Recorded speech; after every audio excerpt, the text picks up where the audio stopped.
Labdien, šeit Funface TV. Es internetā atradu vienu videoklipu, kurš apkauno Latvijas vārdu pasaulē. Par ko ir šis videoklips, to jūs paši redzēsiet.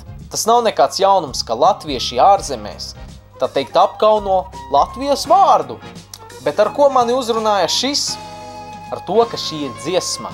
Dziesmas nosaukums ir The Foot Song, jeb kāju dziesma. Videoklips ir no X Factor United Kingdom, tātad Lielbritānijā. Tas raidījums ir kā Latvijas zelta talanti savulaik bija. Tas ir talantu šovs. Nu, kā jau teicu, dziesmu sauc Foot Song, pēc laikiem un dislaikiem vērtējot, būs interesants videoklips. Aiziet! Jā. What's your name, please? Zaiga. That's a nice Zaiga. name. What is your name?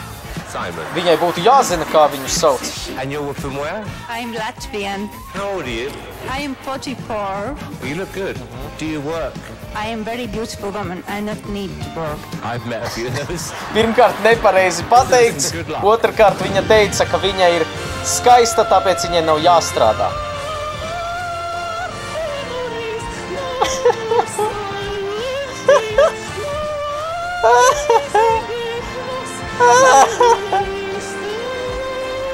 What the fuck?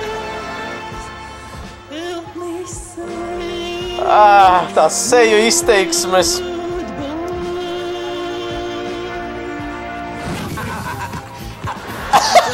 What the fuck is going on?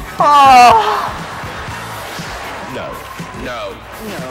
Paldies Dievam, ka nē. Why are they all terrible? Wow! Tātad viņas talants, cik es sapratu, ir stāvēt uz vienas kājas. Tas laikam ir ļoti grūti.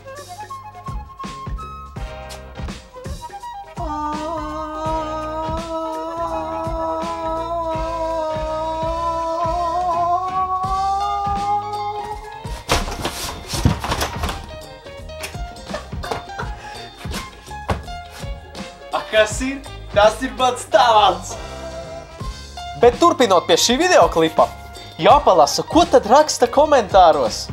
I hope they will forget this woman come from Latvia.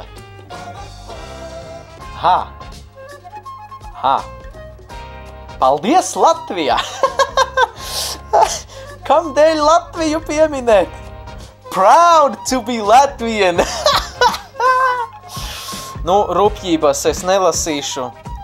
Es uzskatu, ka tie, kuri tur raksta tās rupjības, apsaukā šo sievieti, ir galīgi.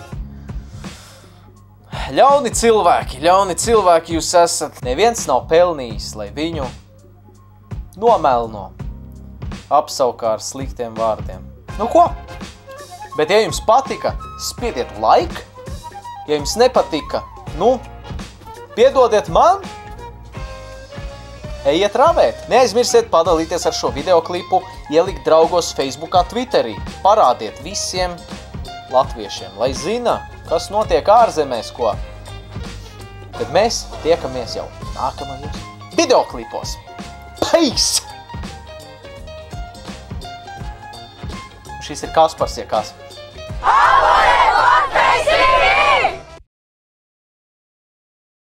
Funface TV ir klāt! Ar MSI GT72 2PE Dominator Pro apskatu, jeb review, angliski sakot. Tātad apskatīsim vispirms šo datoru no vizuālās puses.